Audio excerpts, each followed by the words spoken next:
ಬೆಂಗಳೂರಿನಲ್ಲಿ ಸಿಲಿಂಡರ್ ಲೀಕೇಜ್ನಿಂದ ಭೀಕರ ಸ್ಫೋಟ ಉಂಟಾಗಿದೆ. ಇದಕ್ಕೆ ಸಂಬಂಧಪಟ್ಟಂತೆ ಒಂದೇ ಕುಟುಂಬದ 4 ಗಾಯ, 3 ಮನೆ ಛಿದ್ರವಾಗಿದೆ.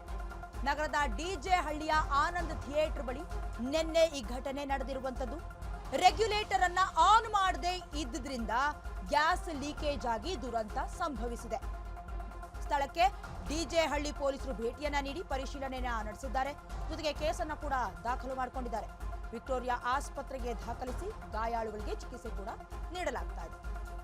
ಸಿಲಿಕಾನ್ ಸಿಟಿ ಬೆಂಗಳೂರಲ್ಲಿ ಸಿಲಿಂಡರ್ ಲೀಕೇಜ್ನಿಂದ ಭೀಕರ ಸ್ಫೋಟವೇ ಸಂಭವಿಸಿದೆ. ಪರಿಣಾಮವಾಗಿ ಒಂದೇ ಕುಟುಂಬದ 4 ಗಂಭೀರವಾದ ಗಾಯಗಳಾಗಿದೆ. ಜೊತೆಗೆ 3 ಮನೆ ಛಿದ್ರವಾಗಿ ಹೋಗಿದೆ. ನೀವು ದೃಶ್ಯಾವಳಿಗಳಲ್ಲೂ ಕೂಡ ಗಮನಿಸ್ತಾ ಇರಬಹುದು. ಏನು ರೆಗ್ಯುಲೇಟರ್ ಅನ್ನ ಆನ್ ಮಾಡಿ ಇಟ್ಟಿದ್ರು, ಈ ಕಾರಣದಿಂದ ಬ್ಲಾಸ್ಟ್ ಆಗಿದೆ. ಈ ಸಂಬಂಧ ಪಾಪ ಒಂದೇ ಫ್ಯಾಮಿಲಿಯ 4 ಜನಕ್ಕೆ ಗಾಯಗಳಾಗಿದೆ.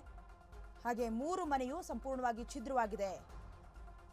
ಅಂದ್ರೆ ಒಂದೇ ಕುಟುಂಬದ 4 ಕೂಡ ಅಲ್ಲೇ ಇದ್ರು ಅನ್ಸುತ್ತೆ, ಅಂದ್ರೆ ಬ್ಲಾಸ್ಟ್ ಆಗುವ ಸಮಯದಲ್ಲಿ. ಹಾಗಾಗಿ ಎಲ್ರಿಗೂ ಒಂದೇ ಬಾರಿ ಈ ರೀತಿಯ ಘಟನೆ ಸಂಭವಿಸಿರುವಂಥದ್ದು. ಅಂದ್ರೆ ಸಿಲಿಂಡರ್ ಅನ್ನ ಏನು ಆನ್ ಮಾಡದೆ ಇದ್ದಿದ್ರಿಂದ ಗ್ಯಾಸ್ ಲೀಕೇಜ್ ಆಗಿ ಈ ದುರಂತ ಸಂಭವಿಸಿದೆ. ಇನ್ನು ಮುಂದೆ ಆದ್ರೂ ಮುನ್ನೆಚ್ಚರಿಕೆಯ ಕ್ರಮವನ್ನ ತೆಗೆದುಕೊಳ್ಬೇಕು.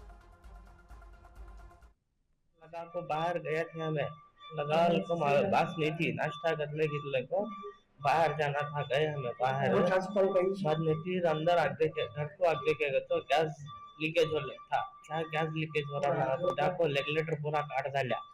बस ओवर अलग थी. घर में दरवाजे खोला तो घर वाले हमको बाहर जाओ को बोला तो पेशाब अलग था. पेशाब को बैठने गया बाहर गई ना वो बात से वो बाजू घर में से कहते भी से पका लगते हैं बाजू घर से लग के अंगारो लग को पूरा घर टूटेगा.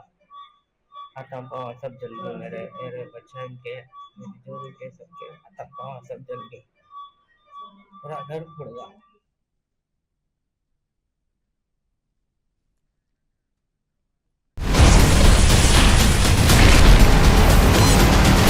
Ashwavega English News. Coming soon. Your channel, your voice, your trust.